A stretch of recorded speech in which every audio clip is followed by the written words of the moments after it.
Good morning. I've been asked to share what's in my toolbox, especially on the hammers, dollies, flippers, slappers, as they are, and some of the mandrels. So why don't we just start with some of the basic hammers. You'll see that here I have an old Edwards hammer, small face, high dome. So it's all about the face of the hammer. When you look at the crown and how much crown it has, the shaping that you're going to want to do with that particular type hammer. Some are square face, some are round. That's just one example. Here's another square and round face. This one happens to be an old snap-on, but I like it because it's a nice thin face. We don't want really thick faces to the hammers because they're just so much weight. So here we go with another crowny shape. This one is relatively flat, as you can see. A lot of different purposes for different type hammers. So you have in the toolbox relatively a few go-to hammers. One of my go-to hammers is, I love the old Plum. When you look at the logos on them, they're pretty cool, made in the USA. And you just clean them up. A lot of them are just old and rusty, but they're such good steel. And you just reface them to whatever shape you want. And you can learn a little bit more about that. Some of the classes I do on hand tools and why you would shape a hammer a certain way, why you would give it a certain radius, things like that. Here's another Plum. So they come originally like this. I like to have a nice delicate hammer handle and also one that's slightly thicker. But yeah, it's a nice original hammer. Sometimes we get into larger faces, so you can see that the face between, say, this one and this one is huge difference. But then again, on the other end, I have a smaller face. So all these different faces on the hammers are for different purposes, and that's just in the hammer selection. It's kind of fun creating the type of hammer that you need for the type of job you want. Here's one that I just use as a little half pint. Gets in there like tapping. It's just chopped off at one end. And then to get a little bit more weight for tight areas when you're in between grill openings and things, it's kind of nice to have a heavier weight. So this one was 4130 that was machined up and hardened. Kind of a nice hammer, nice little flat top to it on the back, kind of a crowned face on the front. So once you've sort of got your go-to hammers, here's another one that I like. I like to put some string on them sometimes for a better grip.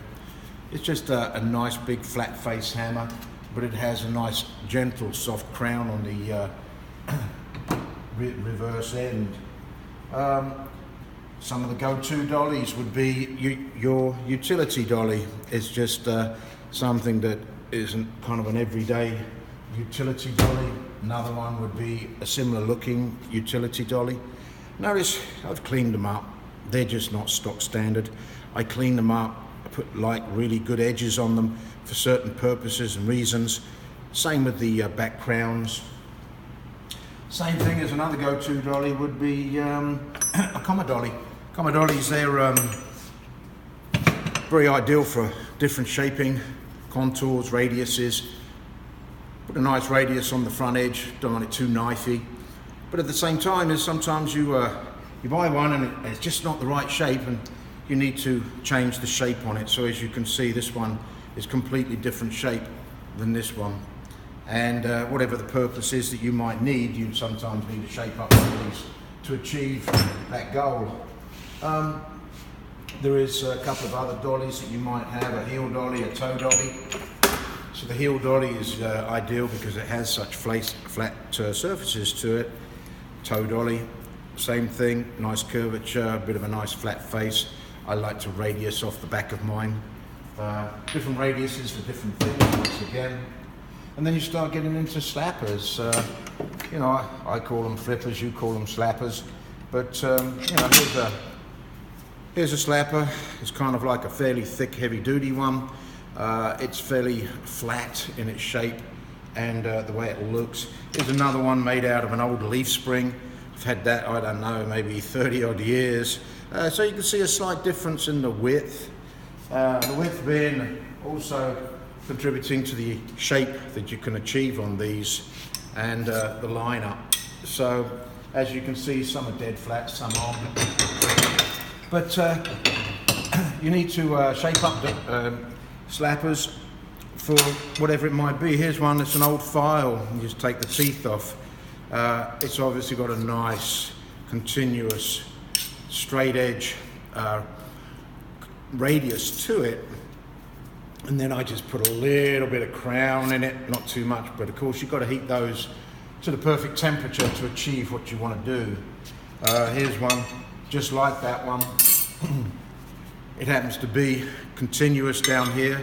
Sometimes you get it tapers and you want to get in a tapered area with a radius that goes from larger to smaller. So here you go, you just reverse it around, it's the same thing. Instead, I just heated up the other end of the handle. That one would be looking like this. So, once again, shaping up a tool that you need. Here's one of my favorites, very shallow shape through it. Reverse curves, it just does a beautiful job of cleaning up right close to reverse curves and things like that with the right kind of dolly, with gentle massaging and tapping. Sometimes it's different sizes. Here's my little dinging slapper. You can travel a lot quicker with these and get repetitive motions. So that's why I like the smaller ones sometimes. Same thing, just a curvature to it. This one is a flat one. So there we have the basics of some of the dollies and slappers and even body spoons. Sometimes, you know, you get a body spoon that's just basic. I like to reshape it a little bit, regrind it a little bit, clean up the edges. I never use something just basic standard. And then on that, you kind of like get into a place where you want to place the spoon on the job and you're just going to tap as you're moving. So therefore it covers a larger area when you're massaging and dressing things. So there you go. Hammers with purpose. Here's a hammer with a great purpose. Wow, what long stems it has. It's a stretching hammer, has a high crown face. Stretches material out nicely, planishes it out nicely, and the reason for it being so long in the shaft and shank is that it goes over an edge and you can reach down into high flanges and areas like that, whereas something like this you couldn't. It's the hammer handle. So there you go.